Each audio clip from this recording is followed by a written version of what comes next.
So my name is Vincent Peu Duvallon, I'm French. I've been living and working in China for over 8 years. Before this I was in Korea and I've been trained as an architect in France. Most of my research focused on the vernacular landscape and the environment, the way people forge the landscape and the countryside. I've been introduced to Caochun. I was impressed by the way the landscape has been preserved here.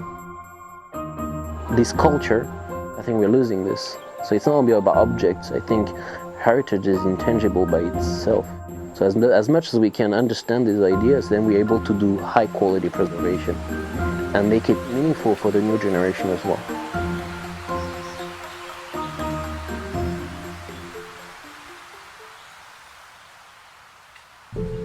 So here we are in Wenzhou village, which is one of the 18 villages of Caochun. Here we're in the middle, almost in the middle of the village. The bridge here is one of the central public space here in the village. And on the other side of the bridge, we have this little pavilion, which is one of the last piece of built heritage here in Caochun. What is interesting is actually that it's one of all the elements that organize the access to the water and all this apparatus that transform the river into one of the elements of the village.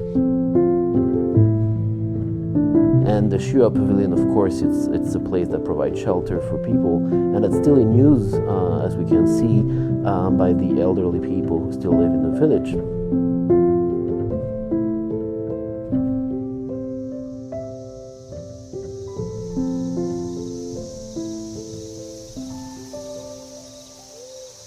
Here we are in the Shangmaoqiao. It's a beautiful bridge that mixes natural elements and man-made elements. You have this huge column, which is actually an existing stone, which was on site. They just modified enough so people can walk on it. But again, it's not just a bridge. It's also a place where the farmer have actually captured the water from the stream and brought it through this duct that we can see on the back and brought it to irrigate it.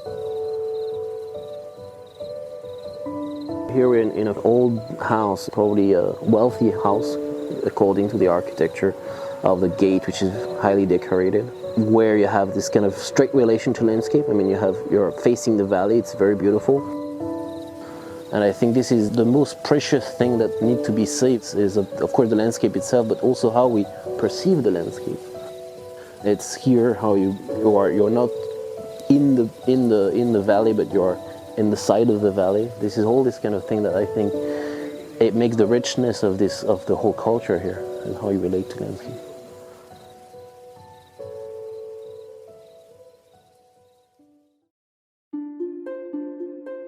Here we're in Ruian. It's an old house that they have restored in order to put a small museum which talks about the scholarly culture of Caochun. What is interesting here is, of course, this beautiful valley is known for its agriculture culture, but also for its scholarly culture. They provide more than 80 very high-ranked scholars. And I think this small reconstitution shows the relation that scholarly culture and agriculture have together.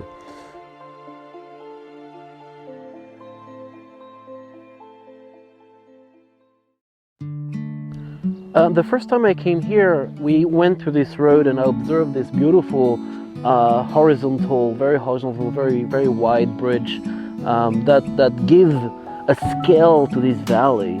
Remind me a beautiful project by a Swiss architect, Galfetti, who built a project in the 1970s with a bridge which is 5 meters high to link different swimming pools and to provide a vista, a belvedere on the landscape. And I think this bridge provides this exact same view on the landscape, but also seen from afar, it somehow it creates a relationship between the built artifact, the man-made artifact of the bridge and the landscape itself. Here we're in Yangxingdao Park. It's located right in the middle of the whole valley. Here we're in the second floor of a little tower they have put right in the middle of this park, where we can see almost at 360 degree the landscape from this height, which is about 5 meters high. What we have to understand here is it's not necessarily the different points that are marked on the panel, but it's how this landscape has been built over centuries by farmers fighting with flood, fighting with irrigation for their fields. This is what makes this landscape so specific. It's not only this beautiful mountain, but it's the fact that it has been built by these people and to transform the existing condition into a place that can provide food and shelter.